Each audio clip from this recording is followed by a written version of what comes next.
Praise the Lord. आज की सुबह के लिए हम यीशु प्रभु का धन्यवाद करते कि जिसने हमें मौका दिया उसकी स्तुति आराधना महिमा करने का।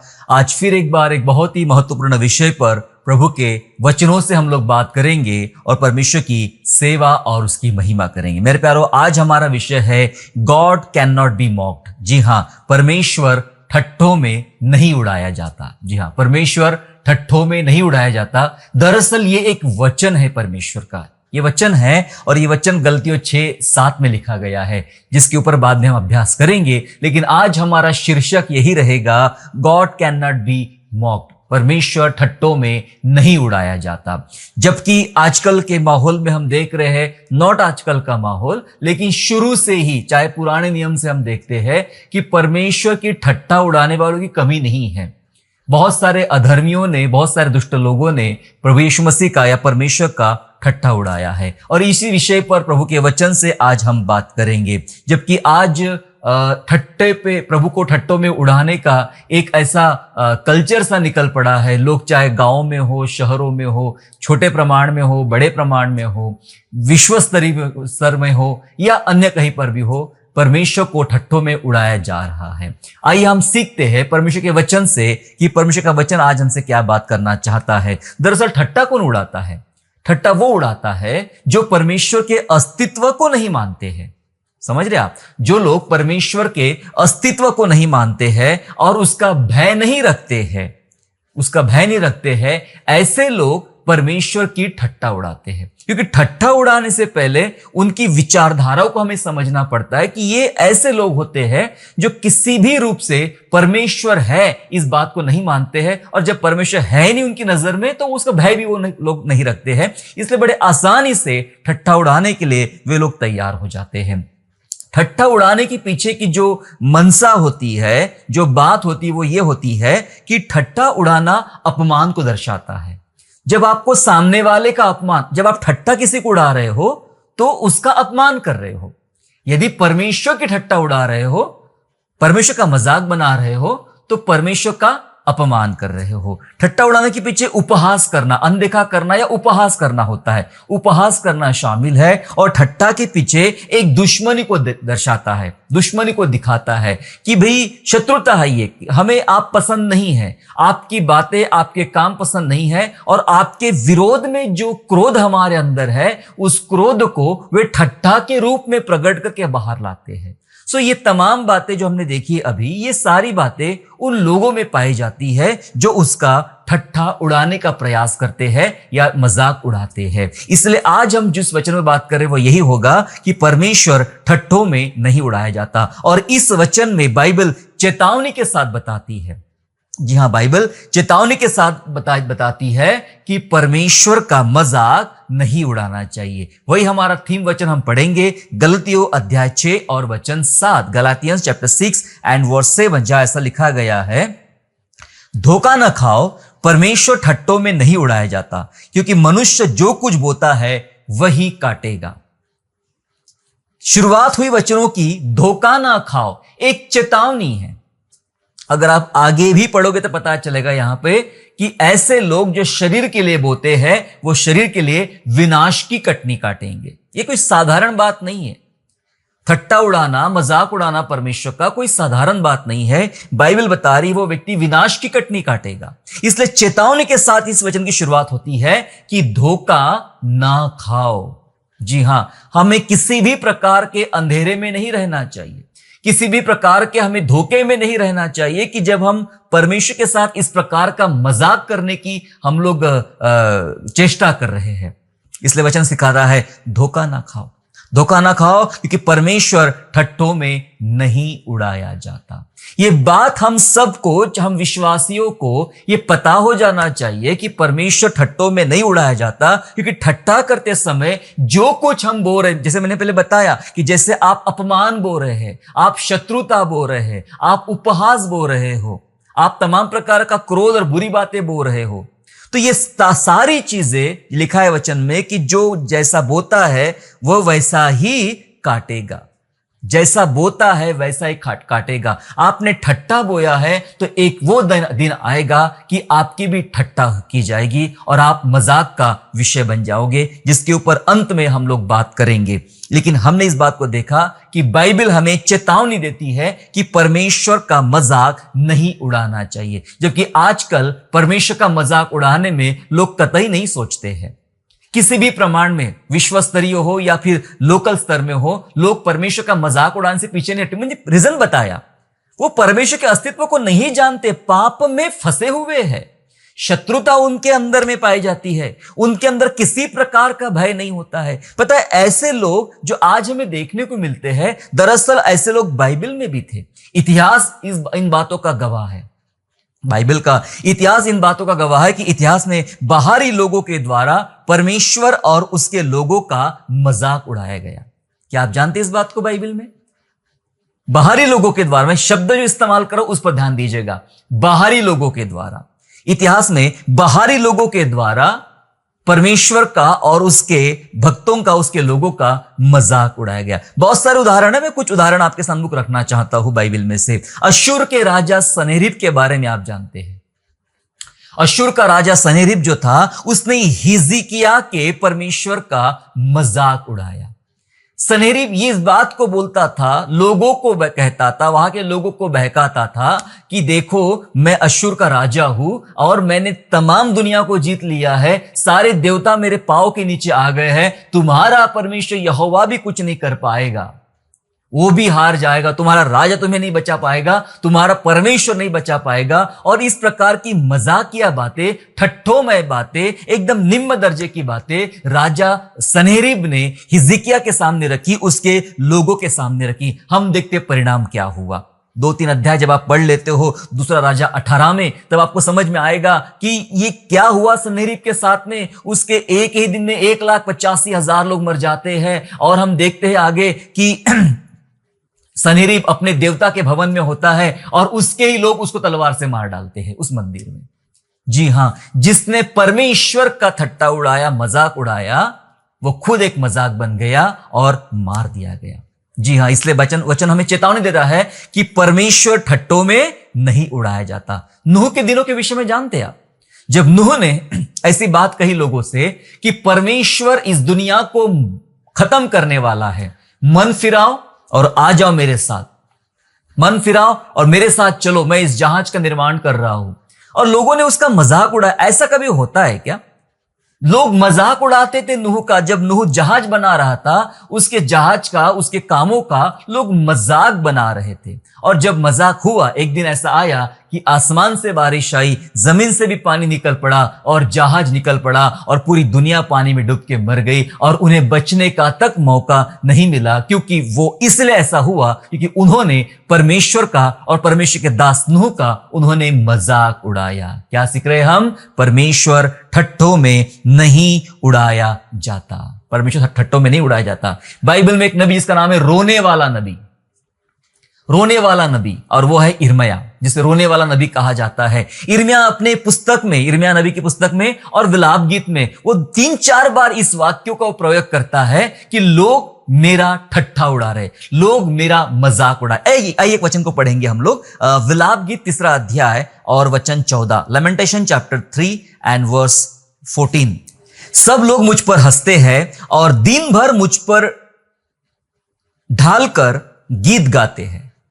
वचन कह रहा है, इर्मिया नबी बोलता है कि सब लोग मुझ पर हंसते हैं, सब लोग मुझ पर हंसते हैं और दिन भर मेरे ऊपर गीत लिखते, मजाकिया गीत, ठट्टा उड़ाते, मजाकिया बनाते, मजाकिया गीत बनाकर मेरे ऊपर दिन भर गीत लिखते हैं और गाते रहते हैं, मेरी मजाक उड़ाते रहते हैं। जी हां, जब लोगों ने परमेश्वर का मजाक उड़ाया तो वे लोग परमेश्वर के लोगों का भी मजाक उड़ाते हैं। उन्हें कोई भय नहीं होता है। जब परमेश्वर को नहीं छोड़ा, बाइबल सिखाती कि लोगों ने हरे भरे को नहीं छोड़ा तो हम तो सूखे हैं। सो इर्मिया का मजाक उड़ाया गया। इर्मया का मजाक उड़ाया गया और इर्मया ने इस बात को 2-3 बार कहा अपने वचनों में कि लोग मेरे विषय में मजाक उड़ाते हैं। जब हम पुराने नियम में नहमाया को देखते हैं, नहमाया जब अपने शहर का, अपने नगर का निर्माण करने लगा, शहरपनाह की दीवार बनाने लगा, तो उसके जो बैरी थे, उसके जो दुश्मन थे, नेहम्याह के कामों को देखकर, उसके दीवार बनाने के कामों को देखकर वे उसका मजाक उड़ाते थे, वे हंसते थे। अरे ये कोई काम कर सकता है क्या? ऐसा कुछ हो सकता है क्या? ये छोटे से लोग, थोड़े से लोग ऐसा कुछ कर सकते हैं क्या? इनका परमेश्वर कुछ ऐसा कर सकता है क्या? ऐसी बहुत सारी बातें बोल बोल के नेहम्याह का मजाक उड़ाते थे। मजाक उड़ाया गया। जब बात बहुत आगे बढ़ी, उन्हें समझ में आया कि अब हम इसका मजाक भी नहीं उड़ा पाएंगे, काम कंप्लीट होने पर है, तब उन्होंने युद्ध की माहौल तैयार कर दिया और नेहम्याह के लोग एक हाथ में तलवार और एक हाथ में अपना काम का सामान लेकर दीवार बनाने का काम कर रहे थे। प्यारो, जब वो काम करने लगा परमेश्वर के लिए, तो नेहम्याह का मजाक उड़ा दिया गया, मजाक उड़ाया गया। जी हां, फाइनली 52 दिन में दीवार बन के खड़ी हो गई। परमेश्वर ठट्टों में नहीं उड़ाया जाता, जबकि बहुत सारे लोगों ने ठट्टों में उड़ाने की बात किया, और भी बहुत सारे लोग हैं पुराने नियम में, लेकिन हम यहां वहां जाते हुए सीधे हमारे उद्धारकर्ता यीशु की तरफ जाते हैं। क्या यीशु का मजाक उड़ाया गया? क्या प्रभु यीशु मसीह का मजाक उड़ाया गया? बहुत बार। जी हां, बहुत बार प्रभु यीशु मसीह का मजाक उड़ाया गया, चाहे वो पुराने नियम से हो, फिर उसके जन्म के दौरान हो, उसकी सेवकाई के दौरान हो, या फिर उसके मृत्यु के दौरान हो। उसका अलग अलग समय में अलग अलग लोगों के द्वारा, गरीबों के द्वारा बोलो, या फिर अमीरों के द्वारा, महायाजकों के द्वारा, या फिर साधारण व्यक्ति के द्वारा मजाक उड़ाया गया। बाइबल में इस बात का, सुसमाचार की पुस्तक में इन तमाम बातों का वर्णन हमें देखने को मिलता है, देखने को मिलता है हमें वर्णन, मेरे प्यारों। और हम देखेंगे लूका रचित सुसमाचार अध्याय 23 में, लूका रचित सुसमाचार अध्याय 23 और वचन 11 ऐसा कहता है। लूका 23 का, लूक चैप्टर 23 एंड वर्स 11 ऐसा कहता है, तब हेरोदेस ने अपने सिपाहियों के साथ उसका अपमान करके ठट्ठों में उड़ाया और भड़कीला वस्त्र पहनाकर उसे पिलातुस के पास लौटा दिया। क्या लिखा है वचन में? कि हेरोदेस ने अपने सिपाहियों के साथ उसका अपमान करके ठट्ठों में उड़ाया। परमेश्वर ठट्टों में नहीं उड़ाया जाता, सीख रहे इस बात को हम। लेकिन यहां हो रहा है कि हेरोदेस ने अपने सिपाहियों के संग प्रभु यीशु मसीह का मजाक उड़ाया, ठट्टों में उड़ाया, ऐसा लिखा है, ठट्टों में उड़ाया। यीशु मसीह का मजाक उन हर जगह हुआ। तू यहूदियों का राजा है, ऐसा बोलकर उसे एक बैजनी वस्त्र दे दिया गया, एक सरकंडा हाथ में दिया गया, सर पे कांटों का ताज रख दिया गया और उसके मुंह पे थूका गया और उसका मजाक उड़ाया गया। सिपाहियों ने उसका मजाक उड़ाया, घुसे मारे और कहा, बोल तुझे किसने मारा, पट्टी आंखों पर बांधकर बोल तुझे किसने मारा, भविष्यवाणी कर हमारे विषय में। उसका मजाक उड़ाया गया। वो जो डाकू क्रूस के दाहिनी ओर लटका हुआ था, उसने ये कहा कि तू अगर प्रभु है तो खुद को भी बचा ले और हमें भी बचा ले। मजाक उड़ाया गया। यीशु प्रभु का मजाक उड़ाया गया। जब वो सेवा करता था, जब दुष्ट आत्माओं को निकालता था तो शास्त्री और फरीसी ने ऐसा कहा कि तू दुष्ट आत्माओं की सहायता से दुष्ट आत्माओं को निकालता है, शैतान की मदद से दुष्ट आत्माओं को निकालता है। मजाक उड़ाया गया। उसके मिनिस्ट्री का मजाक उड़ाया गया। जब उसने लोगों को चंगा करना आरंभ किया, तब उसका मजाक उड़ाया गया। इवन उसकी जीवनी घटना को भी उन लोगों ने मजाक बनाने का प्रयास किया। बाइबल ऐसा बताती कि उसका बहुत बार ठट्टा उड़ाया गया। मत्ती 27 के 41 में, जी हां, gospel of Matthew chapter 27 and 41 verse ऐसा कहता है, इस रीति से महायाजक भी शास्त्रियों और पुरानियों समेत ठट्ठा करके कहते थे, इसने औरों को बचाया और अपने को नहीं बचा सकता। लोगों ने उसका ठट्टा उड़ाया, मजाक उड़ाया। जिस सबको बचाने वाला खुद को नहीं बचा पाया। बहुत ऐसे जगह ही जहां पर प्रभु यीशु मसीह का मजाक उड़ाया गया। जी हां, मजाक उड़ाने वाले, ठट्टा उड़ाने वाले इस बात की परवाह नहीं करते कि वे क्या कर रहे हैं, पर इनका अंत अगर हम देखें, इन तमाम चीजों का अंत हम देखें तो बहुत ही खतरनाक था। जितनों ने सताया उनका अंत बहुत खतरनाक था। कुछ बच्चे, बैतल के कुछ बच्चे एलीशा को चिढ़ाने लगे कि ए चंदू ए चढ़ जा, जैसे एलिया अपने आप को रथ पे चढ़ के आसमान पे चला गया, तू भी चल के दिखा दे। वो चिढ़ा रहे थे, वे ठट्टा उड़ा रहे थे, वे मजाक उड़ा रहे थे। रीछनियां निकली एलीशा की आवाज पे और उन्होंने उन बच्चों को मार डाला। ऐसा लिखा है, इनका अंत बड़ा बुरा हुआ जिन लोगों ने ठट्ठा उड़ाने का प्रयास किया। मूसा की भी ठट्ठा उड़ाई गई। बहुत सारे लोग बाइबल में हैं, दाऊद है, दानियल है, जिनकी ठट्ठा उड़ाई गई। लेकिन मैं आपको बता देना चाहता हूं कि जिन्होंने ठट्ठा उड़ाया उनका अंत अच्छा नहीं रहा। इन तमाम लोगों को देखते हुए बाइबल हमें बात बताती है कि ठट्टों में नहीं उड़ाया जाता परमेश्वर। प्यारो, जब हम आपके आसपास का माहौल इस प्रकार की बातें करते दिखाई देता है कि जो ठट्टा की जा रही, ठट्टा उड़ाते हैं, आप पर उसकी प्रतिक्रिया क्या होती है? आप क्या सोचते हैं कि ये बुरा हो रहा है? आपको गुस्सा आता है? स्वाभाविक है गुस्सा आना, बुरा लगना स्वाभाविक है। जब कोई हमारे परमेश्वर के बारे में या हमारे लोगों के बारे में, मसीहत के बारे में बुरी बातें करता है, बुरा लगता है, स्वाभाविक है। लेकिन मैं आपको एक बात बता दूं, इसकी आदत डाल दीजिए, इसकी आदत डाल दीजिए, क्योंकि ऐसा समय नजदीक आ रहा है जहां ये ठट्ठा करना, मजाक उड़ाने का प्रमाण और ज्यादा बढ़ेगा। मजाक की हदें बढ़ जाएगी, लोगों को मारा तक जाएगा, जान से तक मारा जाएगा और लोग हंसेंगे और एक मजाक होगा। ये समय बहुत खतरनाक और कठिन समय आने वाला है मेरे प्यारो। इसलिए इस बात के लिए अपने आप को दृढ़ करे, अपने आप को तैयार करे। नया नियम की भविष्यवाणी है बाइबल में। जी हां, नए नियम की बाइबल में भविष्यवाणी है कि ये ठट्टा और बढ़ेगी। ये जो ठट्टा आज की जा रही है और बरसों से होती आ रही है, ये कोई नई बात नहीं है। अभी आज कुछ हो गया जिसको देखकर लोग परेशान हो उठे, परेशान होने की जरूरत नहीं है। ये पहले भी थी, आज भी है और आने वाले समय में बढ़ेगी। ऐसा परमेश्वर का वचन नया नियम में एक भविष्यवाणी के स्वरूप में बताता है। दूसरा पत्रस 3 अध्याय और 3 वचन, 2 पीटर चैप्टर 3 एंड वर्स 3 ऐसा कहता है, और यह पहले जान लो कि अंतिम दिनों में हंसी ठट्ठा करने वाले आएंगे जो अपनी ही अभिलाषाओं के अनुसार चलेंगे।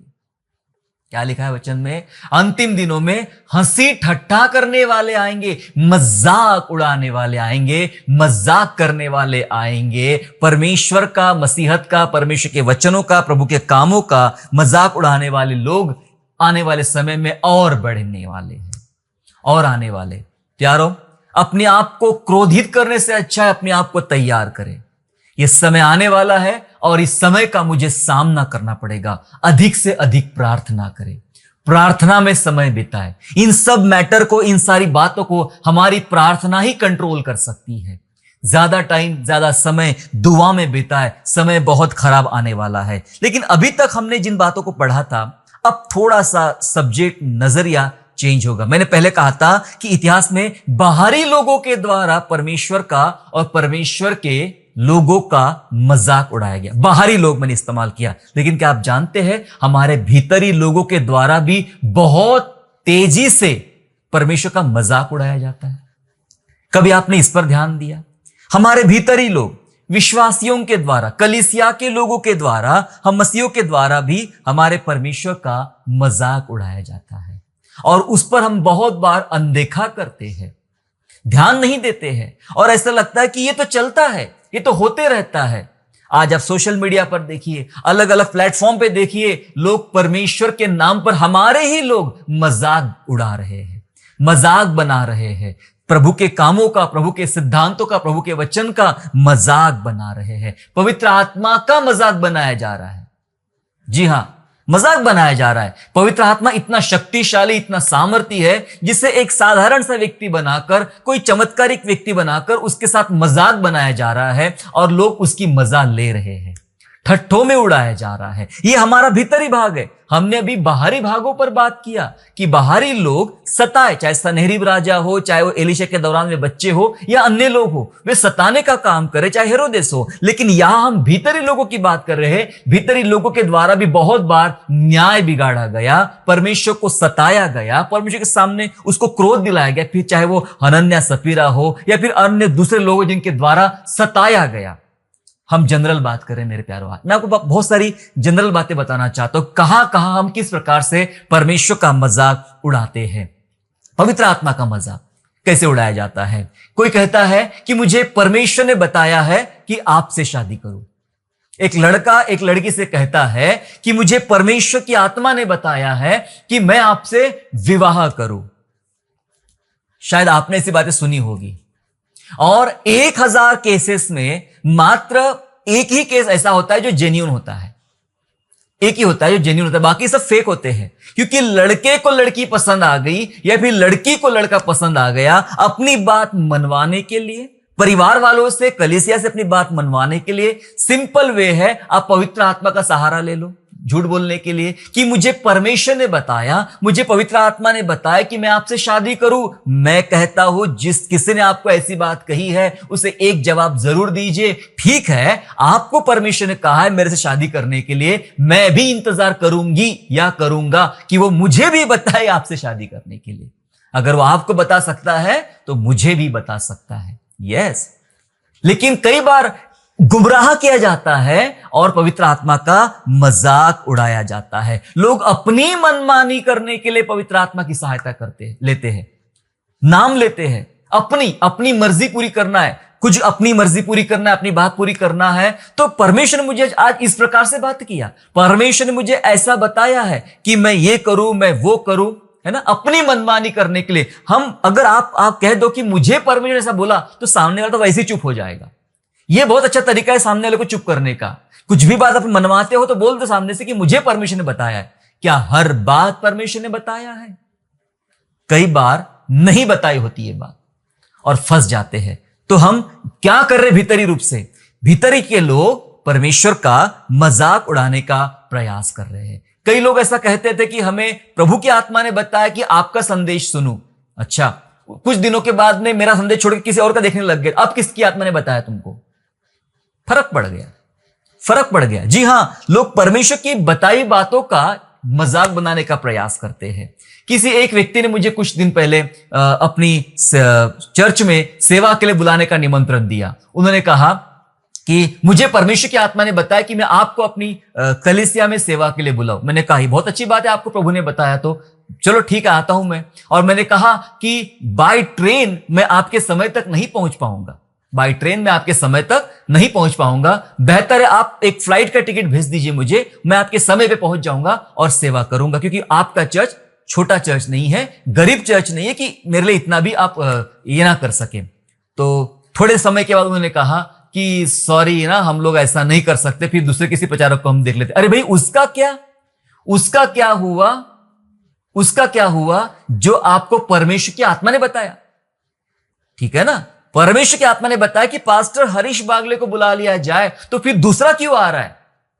जब परमेश्वर की आत्मा ने बताया है तो पूरी ताकत झोंक दीजिए, पूरी ताकत लगा दीजिए। प्रभु ने बताया तो प्रभु की बात पूरी करने के लिए। फिर कौन से वाले प्रभु ने आपको बताया है? बाइबल तो बात करती है प्रभु के अपने वचन में कि 3 अलग सुसमाचार भी है, अलग यीशु भी है और अलग पवित्र आत्मा भी है जो लोगों को भरमाता है। कौन से वाले प्रभु ने बताया आपको? या फिर सच्चे प्रभु ने आपको बताया और आप नहीं सुनना चाह रहे हो? मजाक बनाने का प्रयास ना करें। तो कई बार ऐसा मजाक बनाया जाता है। बहुत सारे प्रचारकों के द्वारा प्रसिद्धि पाने के लिए वचनों का मजाक उड़ाते हुए हम देख सकते हैं। सिर्फ खुद की प्रसिद्धि पाने के लिए वचनों का मजाक उड़ाते हुए देख सकते हैं। तो आज भीतरी भाग के लोग हैं, वो भी परमेश्वर का मजाक उड़ाते हैं और हम क्रोधित हो रहे हैं कि बाहरी लोग क्यों कर परमेश्वर का अपमान कर रहे हैं या परमेश्वर का मजाक उड़ा रहे हैं, बाहरी लोग, है ना। पर आप देख रहे हैं भीतरी लोग भी इस प्रकार से काम कर रहे हैं। बहुत सारे लोग घिनौने काम करके, जी हां, बहुत सारे हमारे लोग घिनौने काम करके मसीहत का मजाक उड़ा रहे हैं। मजाक बन रहे लोग इन बातों को देखकर मजाक उड़ा रहे हैं कि तुम्हारे घर में ऐसा होता है, तुम्हारे यहां ऐसा होता है, तुम्हारे परिवार में ऐसा होता है। मजाक उड़ाने की बातें चल रही है मेरे प्यारों, समझ रहे आप? घिनौने काम करके बैठ जाते हैं और आस पड़ोस के लोग मजाक उड़ाना उनका आरंभ करते। तो हम अपने आप से अपने परमेश्वर की मजाक उड़ाने का प्रयास कर रहे हैं। एक तरफ बाहरी लोग हैं जो परमेश्वर का मजाक उड़ा रहे हैं, एक तरफ भीतरी लोग हैं जो परमेश्वर का मजाक उड़ा रहे हैं। लेकिन याद रखो, बाइबल एक चेतावनी दे रही है ठट्ठा के प्रति बाइबल एक चेतावनी दे रही है। चेतावनी दे रही है यशायाह नबी की पुस्तक अध्याय 28 और वचन 22 में। आइज़ाया 28 and 22 वर्ष ऐसा कहता है, इसलिए अब तुम ठट्ठा मत करो, नहीं तो तुम्हारे बंधन कसे जाएंगे। क्योंकि मैंने सेनाओं के प्रभु यहोवा से यह सुना है कि सारे देश का सत्यानाश ठाना गया है। खतरनाक है बच्चे, लिखा है वचन में कि तुम ठट्ठा मत करो, तुम्हारे बंधन कसे जाएंगे। सेनाओं के यहोवा से सुना है कि पूरे देश का सत्यानाश ठाना है। जहां ठट्टा की गई वहां सत्यानाश ठाना गया है। ये चेतावनी है मेरे प्यारो, इसलिए हम सीख रहे हैं परमेश्वर ठट्ठों में नहीं उड़ाया जाता। आप चाहे बाहरी लोग हो, आप चाहे भीतरी लोग हो, आप चाहे बाहरी हो चाहे भीतरी हो, लेकिन ठट्ठा उड़ाने का प्रयास ना करें। परमेश्वर ठट्ठों में नहीं उड़ाया जाता है। ना उनके कामों में शामिल हो, ना उनका साथ दो।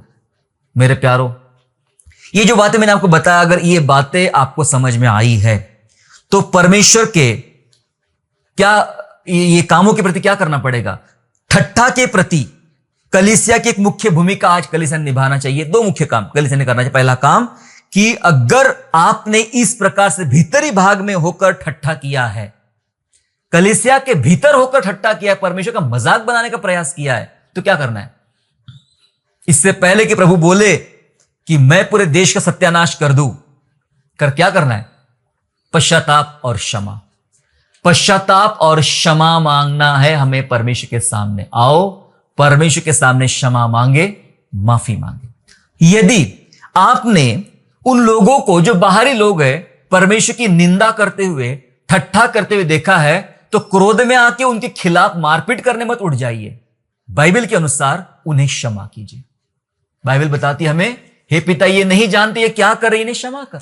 हमें क्षमा मांगना है, प्रभु माफ कर, उनको समझ में नहीं है, वो पाप कर रहे हैं, वो अंधकार के लोग हैं, बचा ले। ये प्रार्थना करने की आवश्यकता है। झगड़ा करने से, तनाव बढ़ाने से कुछ फायदा नहीं होता है। ये लिखा गया है और मैंने ये बताया कि आने वाले दिनों में, अंतिम दिनों में ये बातें और बढ़ने वाली है, ठट्ठा और बढ़ने वाली है। कलीसिया की भूमिका एक ही है, न्याय करना प्रभु का काम है। कलीसिया की भूमिका है क्षमा मांगना और क्षमा करना। ये दो बातें करना है कलीसिया ने, तब जाके हमें ये बात समझ में आएगी कि सचमुच परमेश्वर ठट्टों में नहीं उड़ा जाता, क्योंकि इसका परिणाम, इसकी कटनी विनाश की कटनी काटेंगे, ऐसा प्रभु का वचन बोल रहा है। मेरे प्यारो, क्या करना चाहिए? हमें बहुत गंभीर होकर आज प्रभु में प्रार्थना करना है। प्रभु को बहुत सम्मान देने की बात करना है। अपने व्यवहार से, अपने जीवन से, अपने कामों से, अपने विचारों से प्रभु को सम्मान देना है, आदर देना है। सिर्फ आदर के गीत गाने से नहीं होता है, आपके व्यवहारिक जीवन में प्रभु का आदर होना चाहिए, प्रभु का सम्मान होना चाहिए। प्रभु ठट्टों में नहीं उड़ाया जाता है। इसलिए मेरे प्यारो, यदि आपके द्वारा ऐसी ठट्ठा उड़ाई गई भीतरी भाग में, क्षमा मांगे, और आपने किसी को ऐसा ठट्टा करते हुए देखा है तो उसके लिए माफ कर दो। आइए हम लोग दुआ करें और अपने आप को तैयार करें, प्रभु मेरे द्वारा तू कभी ठट्टों में ना उड़ाया जाए। आइए हम लोग दुआ करेंगे। प्रभु, हम आपका धन्यवाद, हम आपकी स्तुति करते हैं पिता परमेश्वर कि आप उत्तम और भले परमेश्वर है और आपके जैसा दूसरा कोई प्रभु नहीं है। हम जानते पिता परमेश्वर की परमेश्वर ठट्टों में नहीं उड़ाया जाता, लेकिन उसके बावजूद पिता राजा, बाइबल में बहुत सारे लोग हमने देखे जिन्होंने पिता परमेश्वर का ठट्टा उड़ाया, परमेश्वर के नबियों का, प्रेरितों का मजाक बनाया पिता परमेश्वर, और आज भी कलीसिया मजाक बनती चली जा रही पिता राजा। प्रभु हालेलुया, पिता हम प्रार्थना करते पिता, हम तो एक मजाक बन चुके। प्रभु पौलुस कहता है अपने पत्री में कि हम तो लोगों के लिए मजाक बन चुके हैं। यस पिता परमेश्वर, हम सचमुच मजाक बन चुके यीशु राजा, लेकिन हमारी ऊपर दया करने वाला प्रभु आप है। जब परमेश्वर लोगों ने आपको नहीं छोड़ा तो हम तो बहुत ही छोटे हैं पिता, लोग हमारा भी मजाक उड़ाएंगे। हमें मजबूत कर, हमारा हृदय दृढ़ कर, ताकतवर बना यीशु राजा, ताकि इस मजाक के विरोध में भी हम खड़े हो सके और पिता प्रभु में दृढ़ हो सके। प्रभु, ये उनकी मूर्खता है कि पिता राजा वो इस प्रकार से ठट्टा उड़ाते हैं। वचन सिखाता है कि आप उन पर हंसोगे, एक दिन इनका मजाक बनाया जाएगा, न्याय के दिन ये सबका मजाक बनाया जाएगा। प्रभु पिता हमें आशीष दे, हमें तैयार कर इन ठट्टों के प्रति पिता। विशेष पिता हम अपने आप के लिए दुआ करते हैं। हमने भीतरी भाग में कितनी बार पाप किया है, कितनी बार परमेश्वर की ठट्टा उड़ाई है, मजाक उड़ाया है पिता राजा। हमारे जीवन से, व्यवहार से कितनी बार ऐसी बातें हुई है। प्रभु इन सारी बातों के लिए प्यारे पिता हमें माफ कर पिता, हमें क्षमा कर पिता परमेश्वर, ताकि हमारे जीवन से कभी प्रभु की ठट्टा ना उड़ाई जाए और सारा टाइम, सारा जीवन प्रभु का आदर, महिमा और गौरव ही हमारे जीवन से होने वाला बने। प्रभु ऐसा अनुग्रह कर। धन्यवाद स्तुति करते पिता परमेश्वर, हमें से प्रत्येक को आशीर्वाद दे, अपनी महिमा कर पिता। धन्यवाद करते हैं, यीशु के नाम से प्रार्थना मांगते हैं, आमीन। आशा करता हूँ आज के संदेश के द्वारा आपने आशीष प्राप्त किया है। यदि सचमुच आपने आशीष प्राप्त किया है तो इस संदेश को दूसरों के साथ शेयर कीजिए और हमारे दूसरे भी संदेशों को सुनने के लिए हमारे चैनल को सब्सक्राइब करें और नोटिफिकेशन के लिए बेल आइकन को दबाइए। और हाँ, यीशु पर विश्वास करना ना छोड़े, वो आपको आशीषमय स्थानों की ओर आगे ले जाएगा। God bless you all.